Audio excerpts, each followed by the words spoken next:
हम सबको एकजुट होकर राम के चरित्र के आधार पर अपनी जीवन जीने की प्रयास करना होगा।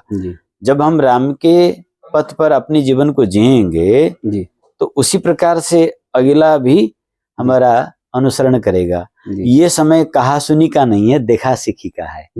हाँ, तो देखा सीखी करने के लिए हम अपने आचरण में जिएंगे तो दूसरा भी उसको अरे उससे हम क्यों कम रहें, हम भी राम के तरह आदर्श में चलेंगे।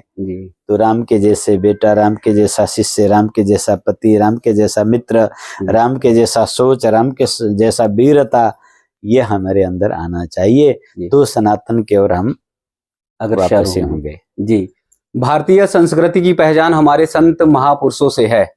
भारतवर्ष राम और कृष्ण से जाना जाता है। राम और कृष्ण के भी गुरु संत महाराज जी रहे, चाहे विश्वामित्र, चाहे संदीपनी, चाहे वशिष्ठ मुनि रहे हों।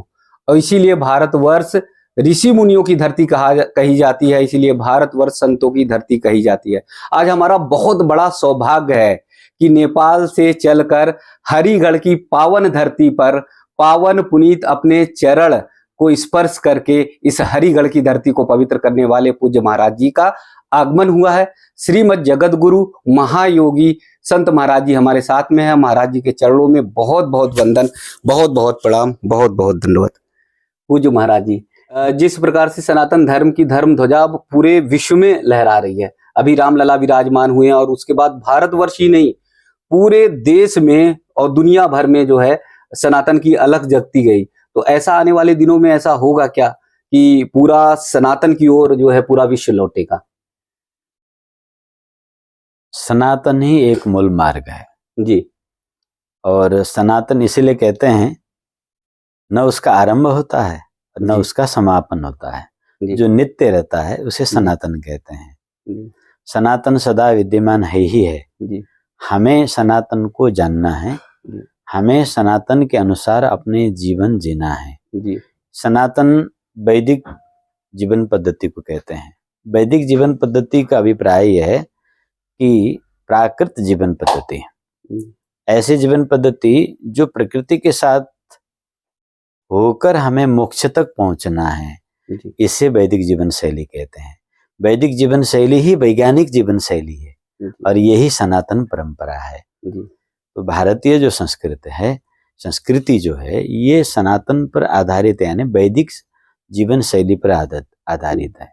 अर्थात आधुनिक भाषा में हम कहें तो वैज्ञानिक जीवन पद्धति ही वैदिक जीवन पद्धति है, वैदिक जीवन पद्धति ही वैज्ञानिक जीवन पद्धति है और यही सब के लिए, सभी प्राणियों के लिए अनुकरणीय है, चाहे वो किसी भी धर्म के हों, किसी भी देश के हों। मनुष्य मात्र के लिए भेद रहित और शुद्ध जीवन, साइंटिफिक जीवन जो है वो वैदिक सनातन वैदिक जीवन पद्धति है। तो हमें इसको अपनाना चाहिए, इसको जानना चाहिए और इस वैदिक साइंस की थ्योरी में जो जीवन जीते हैं वो नर से नारायण बन जाते हैं, वो जीव से शिव बन जाते हैं। और मनुष्य की यात्रा जीव से शिव बनने के लिए है। ये जगत हर वस्तु यात्रा में चल रहा है। जैसे मिट्टी का यात्रा पत्थर बनना है, पत्थर का यात्रा मेटल बनना है, मेटलों की यात्रा स्वर्ण बनना है।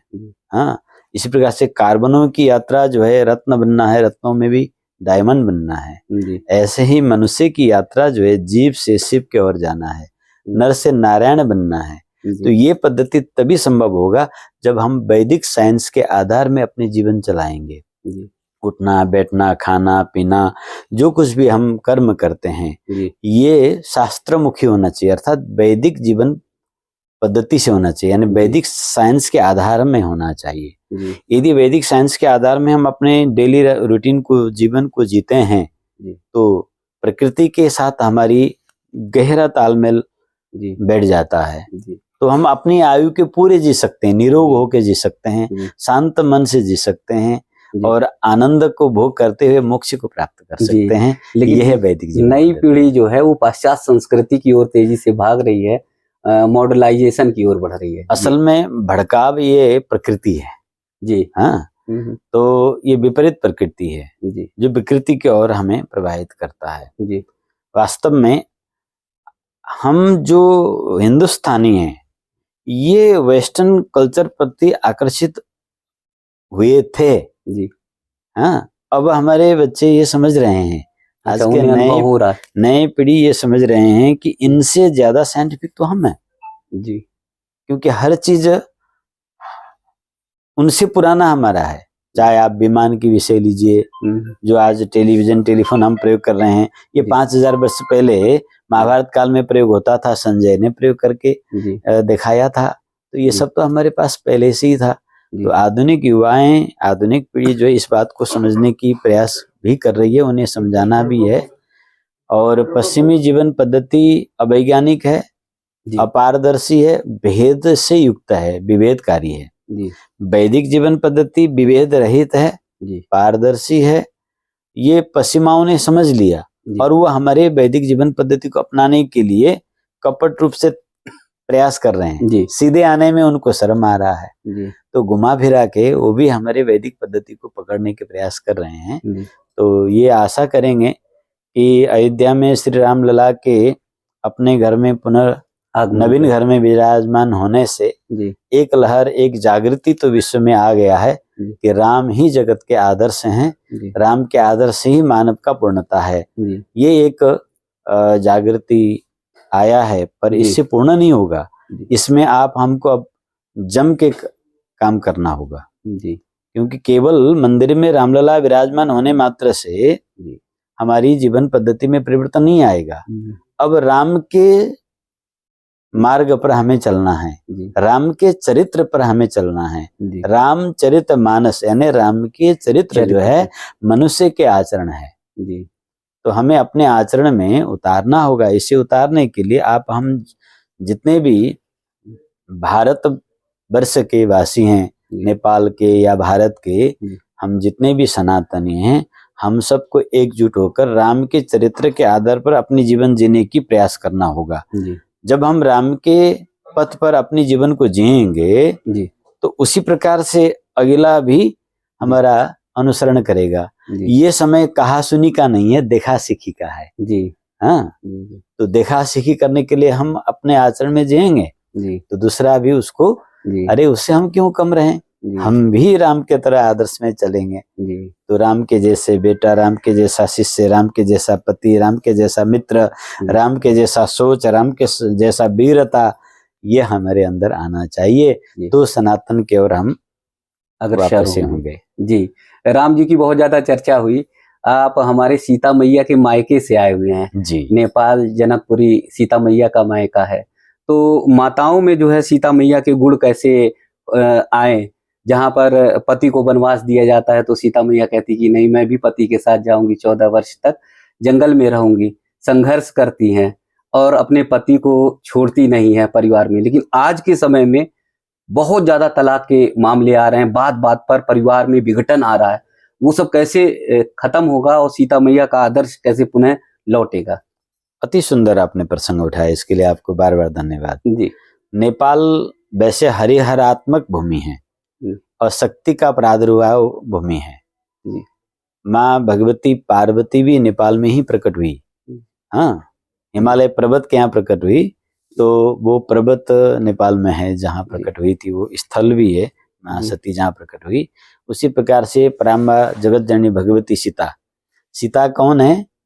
अगणित लच्छी उमा ब्रह्माणी, जासु अंश उपजहि गुण खानी। अनंत गुणों के खानी लक्ष्मी, दुर्गा और सरस्वती जिनके अंश से प्रकट होती हैं, वह है जगत जननी माता सीता जी, जिनके भुरुविलास में ये सारा सृष्टि प्रकट होता है और फिर लय भी हो जाता है। उद्भव स्थिति संहार कारिणी। हाँ, उद्भव और स्थिति संहार वही करती हैं और समस्त शरणागत जनों को परमात्मा तो केवल पात्रता के ऊपर कृपा करते हैं। माँ भगवती सीता जो है पात्र कुछ नहीं देखती है, सभी का कल्याण, सभी को कल्याण करते हैं, करती हैं। तो उन पराम्बा भगवती उद्भव स्थिति संहार कारिणी क्लेश हारिणी सर्वश्रेष्ठ करीम सीताम न तो हम राम वल्लभाम। तो उन पावन भूमि जहाँ माता मिट्टी से प्रकट हुई हैं, वह भूमि जहाँ धर्म का, न्याय का पालन होता है, इसीलिए उसको न्यायपाल कहते हैं। न्यायपाल से नेपाल ये बना है। तो वास्तव में इस जगत के जितने भी मातृशक्ति हैं उन्हें माता सीता की आचरणों का अनुसरण करना चाहिए कि पतिव्रता एक ऐसा शक्ति है जिससे कि रावण जैसा प्रतापी और सामर्थ्यशाली भी वनवास अवस्था में रहे हुए सीता जी को नहीं लुभा सकता है। तो माता धर्म का स्वरूप है, माता ज्ञान का स्वरूप है, माता परिवार का आधार है। यदि हमारे समाज में मातृशक्ति शिक्षित हो, दृढ़ हो, दीक्षित हो और वो आदर्शमयी हो तो सारा समाज सनातन की ओर आगे बढ़ेगा। इसलिए वैदिक सनातन जो है मातृशक्तिवाद है। कुछ लोग ये अपभ्रंश फैलाते हैं कि हिंदू धर्म तो पुरुष प्रधान है, ये है वह है, ये 100% गलत है। हिंदू धर्म मातृसत्तात्मक है, शक्ति प्रधान है। इसलिए हम पूजा में भी सबसे पहले शक्ति की पूजा करते हैं और हमारे घर में भी माँ का ही चलता है और हमारे भीतर में जो भी संस्कार है पिता का तो 1000 में एक अंश है, बाकी सब माता का है। इसीलिए हमारी वैदिक सनातन संस्कृति माताओं को संस्कारित करने के लिए, संरक्षण करने के लिए, जागरण करने के लिए, शिक्षित करने के लिए पूरा जोर देता है। तो माता सीता की आदर्श ही वास्तव में सभी शक्तियों के लिए आधार है और होना चाहिए। नेपाल और भारत की संदर्भ में कहा जाए तो ये शरीर का 2 धड़ के हिसाब से नेपाल शीर्ष भाग है, भारतवर्ष का नेपाल जो है शीर्ष भाग है। तो भारत जो है वो अंग बड़ी है। तो ये दोनों धर्म के दृष्टि से, भाषा संस्कृति की दृष्टि से और संस्कार की दृष्टि से अभिन्न स्वरूप है। और जितने भी वैदिक आचरण, वैदिक ग्रंथ और सिद्ध विभूति हैं ये सब हिमालय क्षेत्र में रहते हैं। इसीलिए तपोभूमि कहलाता है। तो हम उस तपोभूमि में विगत कई वर्षों से अपनी वैदिक सनातन संस्कृति की धर्म ध्वज हिमालय के चोटी में फहराने की प्रयास कर रहे हैं। आचरण व्यवहार में माताएं जो है नहीं उतार पा रही हैं और 18 लाख 20 लाख के पैकेज होने के बाद भी परिवार में विघटन हो रहा है, परिवार जो है टूट रहा है। ये कैसे संभव होगा कि परिवार बचा रहे? जिस परिवार के नाते भारतवर्ष जाना जाता है, पूरी दुनिया में जाना जाता है, विदेश के लोग आते हैं यहाँ पर, ये भारत का संस्कार, भारत का परिवार देखकर जुड़ते हैं और हमारा भारतवर्ष ही उसी को खोता जा रहा है। जी, ये अत्यंत चिंता की विषय है, इसे चिंतनीय बनाना चाहिए। और हमें अपनी मातृसत्ताओं को अपनी शक्ति की याद दिलाना होगा, उनकी सामर्थ्य, उनकी शक्ति को भौतिक स्वतंत्रता में नहीं अपितु आध्यात्मिक स्वतंत्रता में है। हाँ, आध्यात्मिक स्वतंत्रता ही हमारी ज्ञान के आधार है। तो उनका ज्ञान जो है याद दिलाना होगा, तभी वो लौटेंगे। संस्कार ही सबसे महत्वपूर्ण है। संस्कार से ही हम देव कहलाते हैं, दानव कहलाते हैं। तो संस्कार पर ध्यान देना होगा। तो पूज्य महाराज जी से बहुत सारी बातें हुई और महाराज जी ने ये कहा कि संस्कार पर ध्यान देना होगा। हमारे यहाँ देश के जो बड़े बड़े ऋषिगण संत पूज्य महाराज जी हैं वो साक्षात संत है ही हैं, वैज्ञानिक भी, उनके अंदर वैज्ञानिकता भी है और एकदम वैज्ञानिक बातों पर खरे उतरते हैं। जैसे पूज्य महाराज जी ने बताया कि प्राचीन समय में हमारे जितने आविष्कार हुए हैं आज जो है दुनिया वो आविष्कार कर रही है। तो इसलिए अगर हम संत महाराज जी के चरणों में जाते हैं, सिद्ध संत महाराज जी के चरणों में आशीर्वाद लेते हैं तो हम सबका जीवन जरूर धन्य होगा। पूज्य महाराज जी के चरणों में बहुत बहुत धन्यवाद। मेरी कोशिश होगी कि नेपाल में भी आकर आपसे आशीर्वाद लें और आपको जो है आपसे वंदन और नमन करें।